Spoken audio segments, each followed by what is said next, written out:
Before I get started, I got 2 disclaimers. This is actually what I think about at night, and this isn't a tech talk. And I wrote the Vegas CFP I could to get $200. So be gentle. Some of this stuff is definitely not what we usually do at DEF CON here.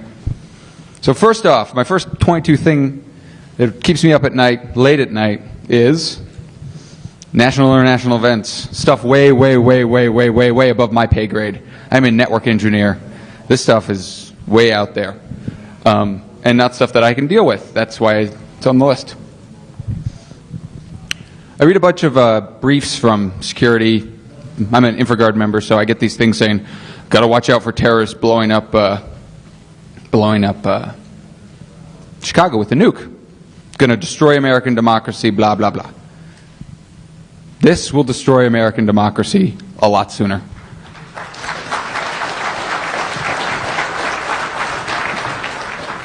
You all know this. Who here is on their voting board? Decides when this machine gets installed in your district? Anybody?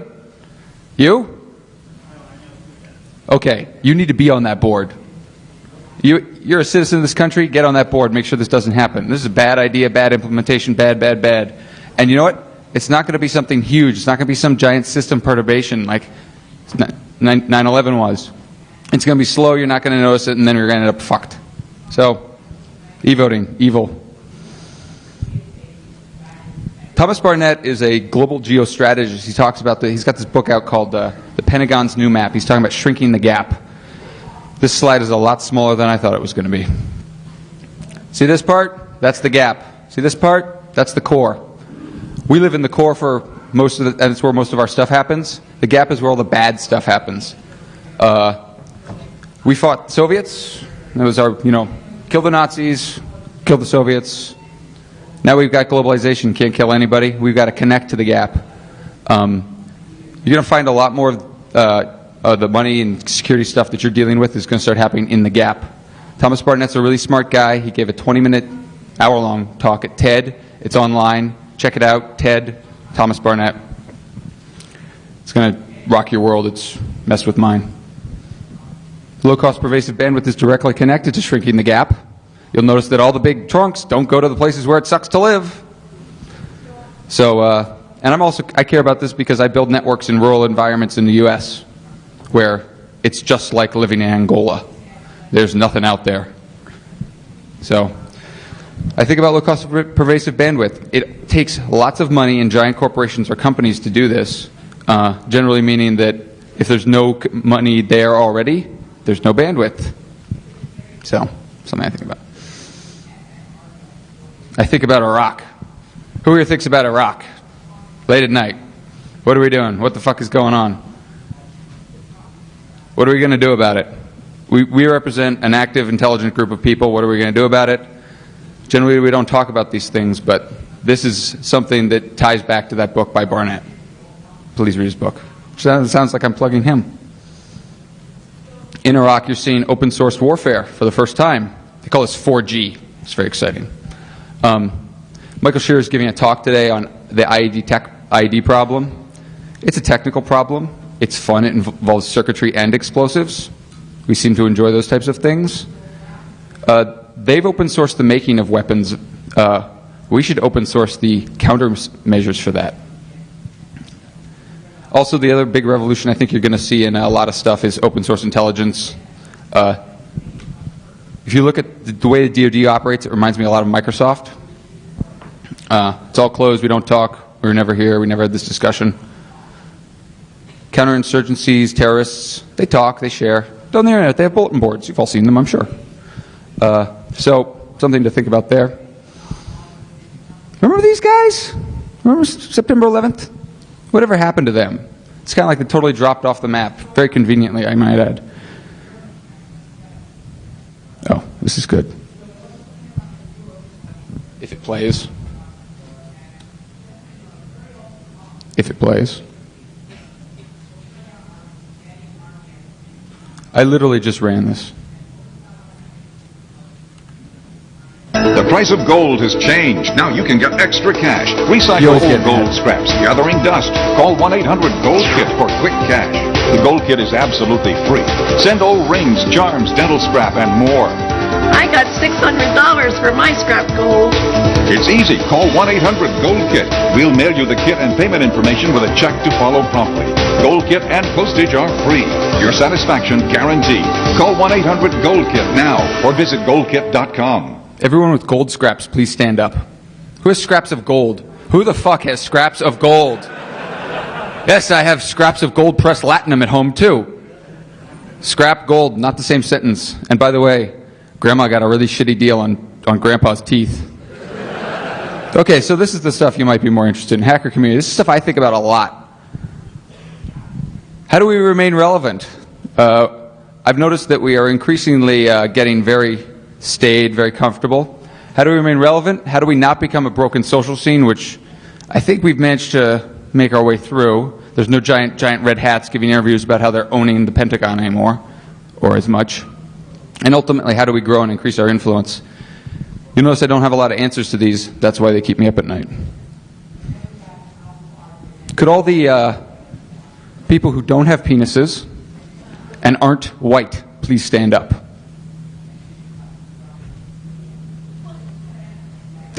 I know there's more in the audience. Okay, all the white guys stand up. Oh my God. Jesus, it's a big white guy convention. This is very dangerous, but it's getting better. It's gotten a lot better this year, actually. I was very impressed. For a while there, I was freaking out that it was just going to become white nerds getting older together talking about their jobs. Which is bad. It's not how you grow. It's not how you evolve. It's not how you become better. We need to get more different people in here, different from other. So that's all I got to say about that. Just keep it in mind. Eisenhower, very smart man, said, watch out for the security, for the, what was it, the military-industrial complex. Hackers, watch out for the security-industrial complex. Being a hacker doesn't mean you necessarily work in security, in InfoSec. It also doesn't mean that your job makes you a hacker. Two different things there. I've noticed that DEF CON has gotten very corporate. We talk about our jobs a lot. We should talk about other things that are not relevant to our work but are equally fun.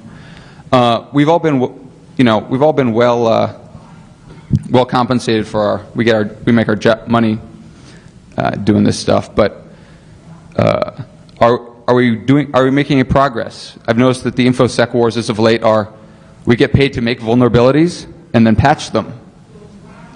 Sure, it's rewarding, but it's fucking boring. And in the end, is it better to be the player or the dungeon master? You can play the same game over and over again, or you can rewrite the rule set. And that's a lot more fun, I think. Okay, Rising Hacker Nations. This was great. I do speaker registration, so I got to meet all these people from all over the country and go, or all over the world, and go, where the fuck are you from? If you looked at, it's the last talk you were in here, you'll notice that most of the stuff seems to be going on elsewhere. This is interesting. Is there anyone here from China? China? Anyone from China? China? Nobody? Oh! You have to stand up. I can't see hands. Is there lots of hacking going on in China? You know, and there's one guy here. We need more. We'd like to see more of you here. India, we outsourced our IT thing there. But hey, guess what? They're still awesome. I'd like to see them. Russia, the big silent bear. Ooh, any Russians here? You got to stand up. You in the back, too. I saw your hand. There you go. It's great that you're here. We'd like to see more of you. We'd like to make this an international convention so we can talk about this, because I've noticed this thing that goes on sometimes, which is, Chinese hacker, our enemy. Immediately, that's the discussion. And I said, you know what? Hacker nations. We compose a invisible country all over the world, made up of hackers. So think about that instead of thinking about your international or your national interests first. Brazil. Yeah, my boys. There's a scene going on down there, and it is crazy. I'd like to see more of that, too. We have seen a little bit more of that. And Iran, the new DOD, Luka. Ooh, we're going to go to war with them. Yay, no. Iran, there's a huge population of youth in Iran. They're nerdy, too, apparently. So that means that there's probably some hackers there. I'd rather talk to hackers in Iran now than shoot them tomorrow. Hackerspaces. I'm part of the Hacker Foundation. I'm a director, former president. We got this Hackerspace initiative going on. It's called HACK now. Action Space Community. Whew. Hack. It's all got to be HA something. I'm wondering who the first person is, or the first group that's going to throw this down is, and make it happen, because this is going to be exciting. This is how we build our relevance and become much, much more permanent. And here's our hotspots where we think it might happen. My new job, we just merged. We got a bunch of new boys, new people. And I was trying to find a slide for quality. I know we're hackers and we hack shit together. I see a lot of, oh, we'll get to it next week. Oh, this is good enough for now. This isn't acceptable. And if you're not doing your very, very best, please get out of my fucking way. Okay. Hint of lime and Chipotle. I like the restaurant, but it's not hint of lime, it's hint of ass. It always tastes awful, and they're putting it in everything. It's like lime Doritos, lime Twinkies. It's just gross. And Chipotle, give it up. If any of you work in the restaurant industry, you're securing some like Arby's server or something, you know, you can influence this stuff from your powerful positions. Oh, fucking Make. Is Bree here? Bree Pettis? Fuck. I told him to be here. Okay. Yay! Okay. Bree, I saw Bree at ShmooCon and I said, Bree, you're wonderful. First time I saw you, I wanted to punch you out. And the reason I hate Make and love Make at the same time is that it took all the most fun stuff that wasn't related to my job and called it Make instead of Hack, and made it totally awesome. And they're making a crap load of money at it, and they're stealing all our awesome hacker thunder and mass marketing it and making themselves rich and getting 25,000 people to come to their very first convention. Okay? Let's look at our paper of record. Let's talk about owning Tire Kingdom again. Let's talk about owning Sears again. Let's talk about taking every single article written by everyone that can't spell or speak, and it is their given language, and publishing it. Is there anyone here who works with 2600? Is there anyone here that has ever published for 2600? Okay. I have published for 2600. Don't find the article. Don't look it up. The point being, they can do a better job, and we should help make them do a better job. If you don't like the way 2600 is written, you don't like the quality of the articles, write quality articles to them. They will publish them. They won't even tell you they're going to publish them. But suddenly, your really, really good paper that you have on whatever is now in every Borders in America. Please help them, because they can't help themselves. Okay, then and now. More video. See if I can do this. Whoop.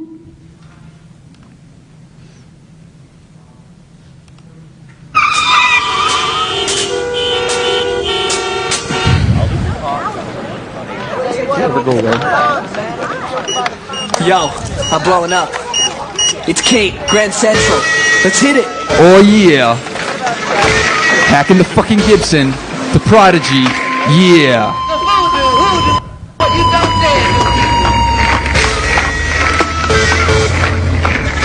You've all seen this, you know what I'm talking about. You have it in your home collection, you have it on your iPhone. It's your favorite movie, I'm sure.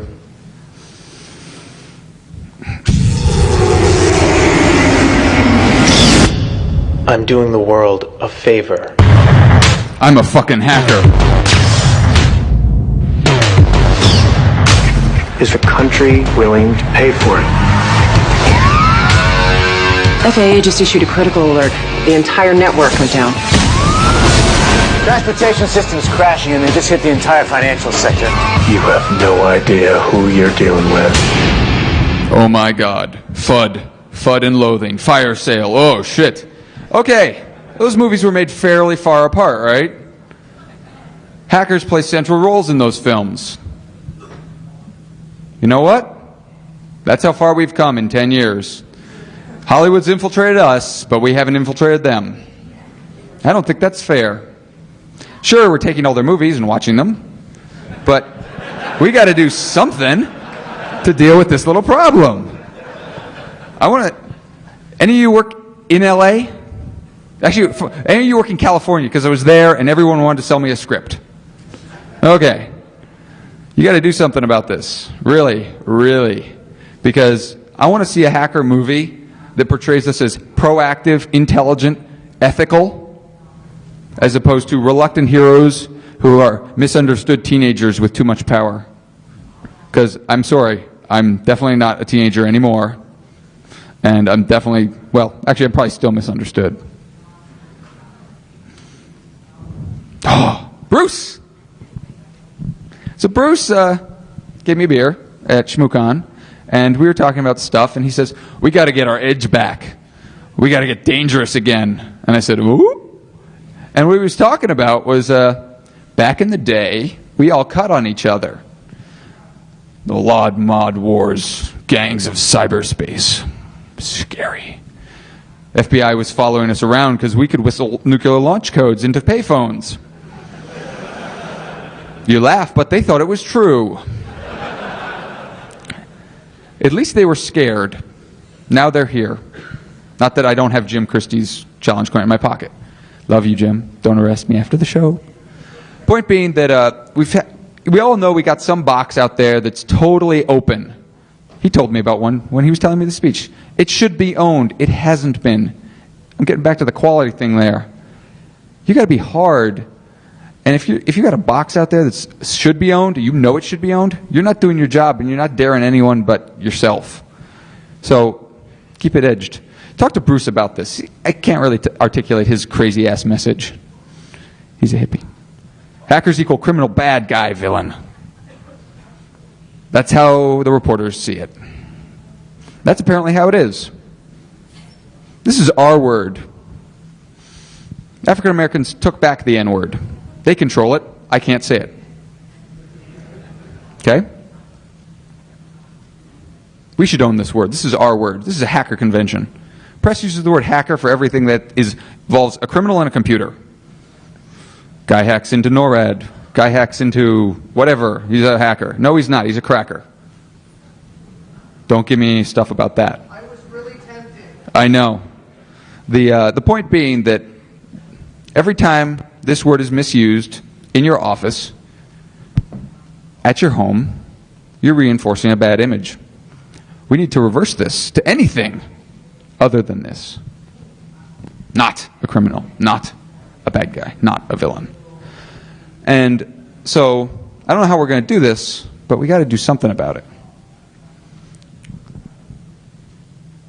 I do talk fast.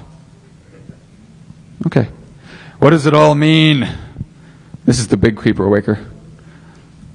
When did it all come? That's one of the things I think about is when does it all about corporate InfoSec? How can I make this pay my bills? Man, my work is not my life. This guy, crazy handyman, made a 100-mile-per-hour car out of 2 Vespas in Maine, learned to weld, overcame engineering problems Ford couldn't figure out. It's impossible to make a 100-mile-per-hour car, or 100-mile-per-hour gallon car, whatever. You know, there's other stuff out there that we should be fucking around with, and that's about it. Oh, yeah, almost forgot. So we actually caught the NSA red-handed reading our email. Who here is encrypting everything they send that's important? The rest of you? Tisk, tisk. They may have been doing it. They are doing it. We have the tools. We have the rights. Please use them. So now I'm going to throw this out. Now it's open mic time. Because I know stuff keeps you up at night. You wouldn't have come here if it didn't. And I know there are some people in this audience who I've already planted to make sure that something keeps them up at night. And hopefully they're actually here. So, anybody want to take the mic and talk about what keeps them up at night? Bruce? You're not a plant, but I was hoping you'd talk about your cutting thing. Oh, yeah. Oh, fuck. I'm missing a slide. So, I'm a director of the Hacker Foundation. We're doing some big stuff. One of the big things is hackers on a plane. Hackers on a plane is really fucking hard. Not just a little hard, but like a lot hard, because you know what? 38 people flying to Europe, charter aircraft included, isn't cheap. And it involves things like taxes, European taxes. I'm not a European. I do not understand this VAT stuff. This value-added tax. What the fuck? That's dumb. So we need your support. We need your money. And one of the things that I've noticed this weekend is that we all know what the EFF does, and the EFF isn't us. Remember, they made the famous statement, "We do not defend hackers." Oh well. Anyway, the point being that it would be very kind of you to donate to us, and people ask me what the Hacker Foundation does. It does what you want it to do. It's run by you. It's mostly managed by DEF CON staff or people that work around DEF CON. So if you want to do a project, come talk to Nick, and he'll hook you up, because Nick knows all about that kind of stuff. Anybody else got anything they want to talk about? Keep them up at night before you all leave? Okay. See ya. Oh, and you can crucify me in the Q&A room.